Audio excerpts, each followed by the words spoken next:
yeah, we're all going to hop in cars, head down to Toyota and see what we can learn.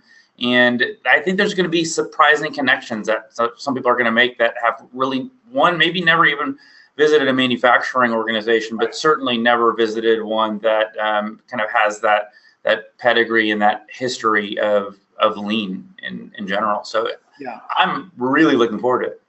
Yeah, I'm curious to see what people see. I've shared some prep material with the team, like I've done in previous years when I've kind of volunteered to take some local healthcare groups when I lived in San Antonio to the plant, because people in healthcare would say, rightfully so, lean is not about turning the hospital into a factory, right? But there are certainly conceptual lessons around methodology and leadership that are applicable because it's people, it's process. So when I've gone with people in healthcare, they're fascinated by things and trying to make connections with, say, the andon cord. You're in a Toyota plant and you go through the tour, the andon cord gets pulled so often, you inevitably hear the chimes going, you see the lights blinking, you might actually see someone reach up and pull the cord.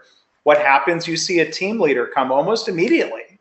And so people in healthcare look and say, like, wow, if you could only imagine if a nurse going through her work in, let's say, the ER is overloaded, needs help, something's missing.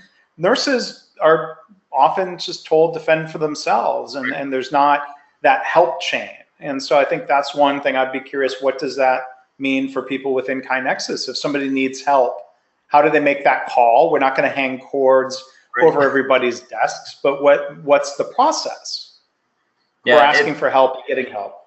And also the process of asking for help and that action is interpreting that as a sign of strength, as a sign of trust, and not looking at that as, oh, you're getting in the way of, we need to move some patients along, or we need to build some cars. And so I think, so there's going to be this kind of fundamental lean IQ, we'll use that. Then I think there's this need to go to Gemba, and I'd love to say Toyota is a KaiNexus customer, but I don't look at Gemba as just places that are using KaiNexus software. So it's just any place that's doing good lean and continuous improvement work. But then I think what I'm really interested in is just all of the unexpecteds that occur, because I think that will be the bucket that will be the largest of there will be outcomes and connections made and aha moments and learnings that are going to completely surprise us. And I think that's where the value is going to mostly be.